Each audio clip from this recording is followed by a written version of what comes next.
Monty Poole, NBC Sports Bay Area. Stephen, how would you describe the defensive intensity you guys came out with, and along with what Kevin was able to do on the offensive side? High energy, high focus. Try to set the tone early in the first 6 minutes, and that's what we did. So as much momentum as we lost in the final, 16 minutes of game 2, we got it all back early, and everybody was clicking. It seemed like every possession we knew what we were trying to accomplish on both ends of the floor. And everybody's aggressive, decisive, getting good shots on every possession. Obviously, it helped that most of them were going in, but I think the way that we went about our business was a sign of a resilient team, knowing who we are and what we're capable of. Steph, your coach said, over here, your coach said after game 2 that you guys lost focus there in the second half. Draymond said you guys let go of the rope. Katie said you relaxed. So it was almost like deja vu. 7 minutes left. You goes up 31 again tonight. So how do you guys make sure that didn't happen this time around? Continue our defensive focus for sure. Honestly, that's a question for the guys that are on the floor because I fouled out and went to the bench, and I took a little vacation in the second half. So you have to ask them. Ramona. Hi, Steph. Kevin just said that Coach called more plays for him. That's why he was more involved offensively. Is that another way of saying that you guys look for him, that you get him going? Is it literally just calling plays for him?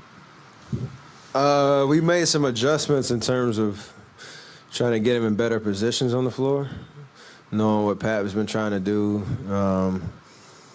and all that back and forth. But mostly it's just trying to get him in the right positions where the way that they're playing defense and sending help and clogging the paint and all that type of stuff, just so the picture's a little bit clearer. And we all know what spots to be in on the floor and where to space and things like that. And it allows him to be more aggressive, knowing where the help's coming from. I think in transition we were a lot more effective in terms of just making the right decisions, the simple decisions. And those good possessions after good possessions feed on itself, and their defense softens up for sure. And then he took advantage of it. So it's a combination of a lot of things. Obviously, at the end of the day, he got to shoot the ball, and he did, and he made it, and he was amazing tonight. All right. Kevin, Steve Finley from the Culver City Observer. What is the biggest difference between this team and the other great Warrior teams that you've played on?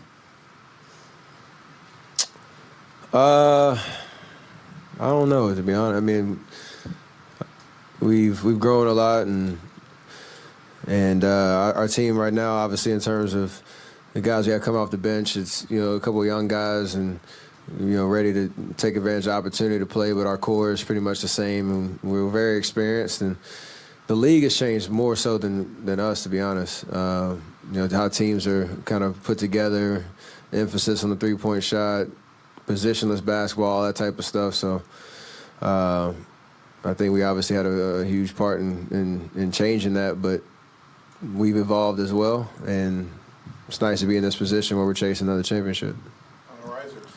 Hey, Steph, right here. Cameron Buford, LA News Observer. You just mentioned you guys had 16 bad minutes in Game 2. Have you guys got that bad play out of your system, and are you guys ready to run the table now on your way to your third championship? A lot of work to do. We hope that's behind us in terms of having a 60-minute stretch like that where we literally forget how to play basketball. But yeah, we got a lot of work to do. We're not getting ahead of ourselves at all. It's 2-1 in this series. Got to come back Sunday, get a win, and we'll continue to move on from there. We've been through this before, and I don't think we've won any championship by looking ahead. We got work to do now. Does tonight's play carry on into Sunday? Say what? Does tonight's play carry on into Sunday? For sure. I think we made some good adjustments and we executed well. They're going to probably try to change some stuff up, and I think they did in the second half with their lineup. They started Jermichael Green instead of the big fella, and maybe they'll have some lineup changes, and we just got to be ready to play. But our energy and focus and execution, if we can repeat that, I like our chances. Scott Osler, SF Chronicle. Steph, maybe you kind of addressed this, but we know you guys played well down the stretch of the season. You won game one, obviously. But was tonight, in some ways, maybe a little bit of a breakthrough in some ways? Shout out to Breakthrough, by the way. I like that name. Go see that movie, right? Appreciate it. Nah, we know who we are. We know what we're capable of. And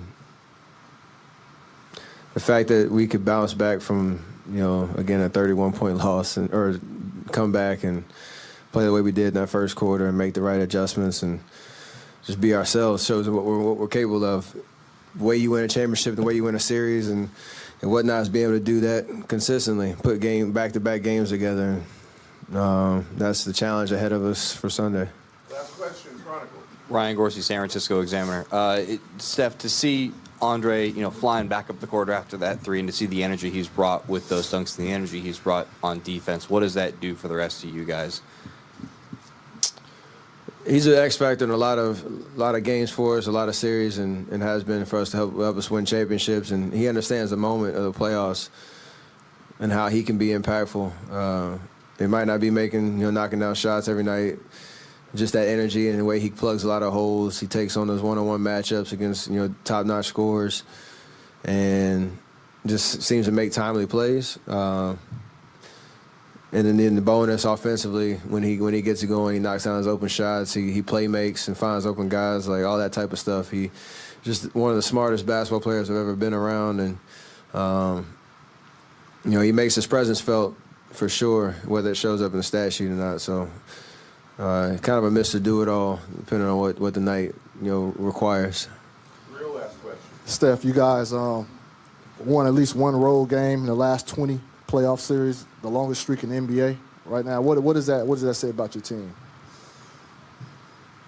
I mean, it's crazy. It's a crazy stat. It's kind of, you think about all the great teams we played along the way, and being able to have our game travel no matter what arena we're playing in. It speaks a lot about our chemistry and our toughness and mentally as well. But